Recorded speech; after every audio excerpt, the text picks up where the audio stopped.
What up, what up, what up? It's Tamonster, man. And here for Pride Month, I wanted to highlight an LGBT comic that I really loved. I know there are many people out there who won't resonate with this video, and that's fine. I've got plenty of other videos on my channel for other comics that don't have heavy LGBT themes, so check one of those out, or just leave my channel if that's not something you mess with. I won't mind. I'ma just be out here doing me. That being said, I don't think you necessarily have to be part of the LGBT community to enjoy this miniseries. If you're a fan of occult stories, non-traditional heroes, and world building, I think there could be something for you here. The story I'm covering gives heavy vibes, similar to those in the Constantine comics, in terms of subject matter, and a bit in the sense of the big personalities you come across in the story. I'll do my best in this video to give you a breakdown of what the series is about, and why I like it without spoiling every little thing. And at the end, I'll give you my review score of the comic as a whole, and you can decide for yourself if you want to check it out. So the mini-series I'm covering is Sins of the Black Flamingo.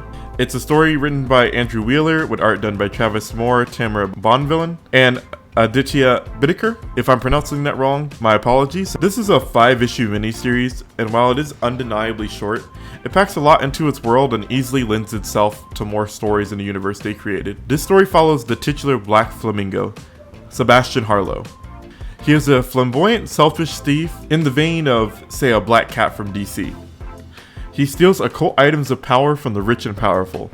He uses his knowledge of curses and magical objects to outsmart and defend himself against the people who want to do him harm. Though he is a thief, he often wants people to know who robbed him. He likes to change up his look frequently and takes pleasure in people knowing it's the Black Flamingo who got the upper hand on their goods.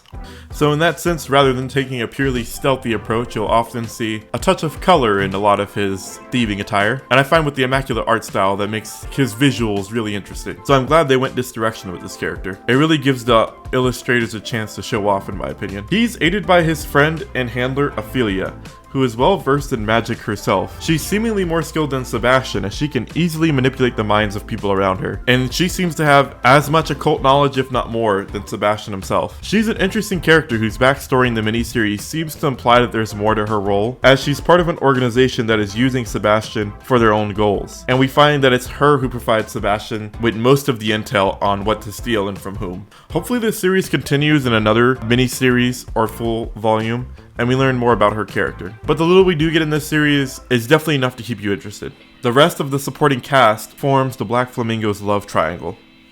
There is Ezekiel, who is a supposed angel, who is the main object of Sebastian's desires. As a character, we don't get too much from him. Ezekiel is supposed to represent what an angel walking among us would be like. He's supposed to be pure and uncompromising, and always wanting to do what is right, and Sebastian loves that purity he sees in Ezekiel. And while Ezekiel returns Sebastian's love, he has a reason for wanting to be apart from him, which I'll touch on a little bit later. The third member of this love triangle is Abel. Abel is a golem with the soul of an old Holocaust victim, given new life within clay by Sebastian himself, after he makes one of the first thefts of occult goods that we see in the series. Abel is probably the most useful supporting character, as he has the ability to shapeshift in minor ways, changing his face from time to time, and being a being composed of clay, he can't be hurt by traditional means, typically. Abel has fallen in love with Sebastian, but Sebastian is a little bit too absorbed in his own feelings to notice what's right in front of him. And circling back to Sebastian, that is one of his biggest flaws. He's a bit of a narcissist. He believes a lot of the things in the world revolve around himself, and quite honestly, Ezekiel returning his affections doesn't do much to help his worldview. I'll say that. So with the cast out of the way, let me give you a very brief synopsis of the story. The story involves the Black Flamingo stealing an object that grants eternal life from a rich millionaire who, lo and behold, currently has eternal life. Given the main villain's predilection for immortality, it means Black Flamingo has to use more brains than brawn to figure his way out of this situation, and figure out a way to stop this madman from getting even more power. To achieve this, Sebastian has to use his knowledge of the occult to fight back. And I think one of the best examples can be seen in issue 2, and I want to cover that scene as it's one of my favorites from the story. While on the run from some of the main villain's goons, he runs into a zoo that happens to be protected by several swamp spirits. Since Sebastian knows the lore behind the swamp spirits, and since he has the ability to see them, he offers up his blood to allow himself safe passage through their swamp, which is now a zoo. Because he's been promised safe passage, anybody who tries to do him harm while he's in the swamp is fated to die, and this is why he can feel confident going up to armed men with nothing but a crop top and short shorts on. He's magically protected, so anyone who tries to do him harm instantly gets done in by the wildlife in the swamp. Unfortunately for Sebastian, since the swamp can't kill the unkillable, his immortal assailant does get the upper hand on him in this moment, and he has to find a way to get out of the situation by the end of the story. Sebastian does have special abilities that helps him though. Because Sebastian touched the Devil's Tooth, that gives him the ability to see ghost spirits and any occult thing, as well as the true nature of all beings that he looks at.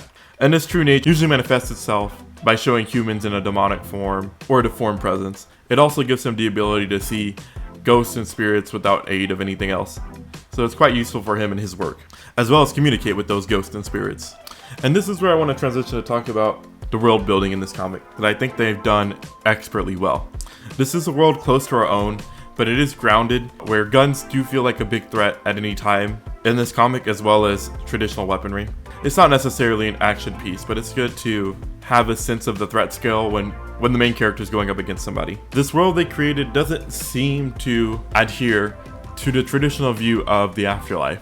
By touching the Devil's Tooth, Sebastian can see the afterlife, for lack of a better phrase, and this is how he knows that ghosts and demons are real, but to his knowledge there is no equivalent. There is no God and no heaven. Magic in this world is real, but it's a human construct, not some gift from a great beyond. And this is why Sebastian says there is no God and that angels cannot exist, which does bring Ezekiel's existence into question. And that's one of the mysteries of the story that you kind of have to piece together for yourself. Is Ezekiel really an angel, and is heaven real? Sebastian would say it isn't, and he has even died before, so you'd think he'd be an authority on this. I think the story does give you enough pieces to form your own conclusion on whether or not you believe Sebastian's take that there is no heaven and that only hell exists and it's a creation of man. But I really think you should check out this book and decide for yourself. Now, mild spoiler alert here, so if you don't want to hear it, just skip to the end of the video and thank you for watching. But a character does die in this story. I won't tell you who, but it is one of the gay characters. Now, I am very sensitive to the bury your gays trope. Now, the exact definition of the bury your gays trope is that this is a term coined from the 19th century, or when stories existed that included gay characters, and one of the gay characters who are in an explicit romance, and one of the gay characters dies, and the other character ends up in a heterosexual relationship. While that is the explicit definition, I believe this trope has persisted long into the future and has modified itself in almost a more negative sense, in the sense that the lover dies and the main character ends up alone. Now, I'm not here to give you a thesis on this trope, but it does come up a lot in LGBT focused media when I think that it shouldn't, and honestly, for me personally, it's kind of damaging to not see successful relationships. And when I see that, I tend to score media that includes that a bit lower. However, in this case, I don't necessarily see this as something following the modern bury your gays trope, where the protagonist ends up alone and sad. I think at the end of this story, there's a sense of optimism, in the sense that the main character may find a more appropriate relationship if the series were to continue and he were to grow as a person.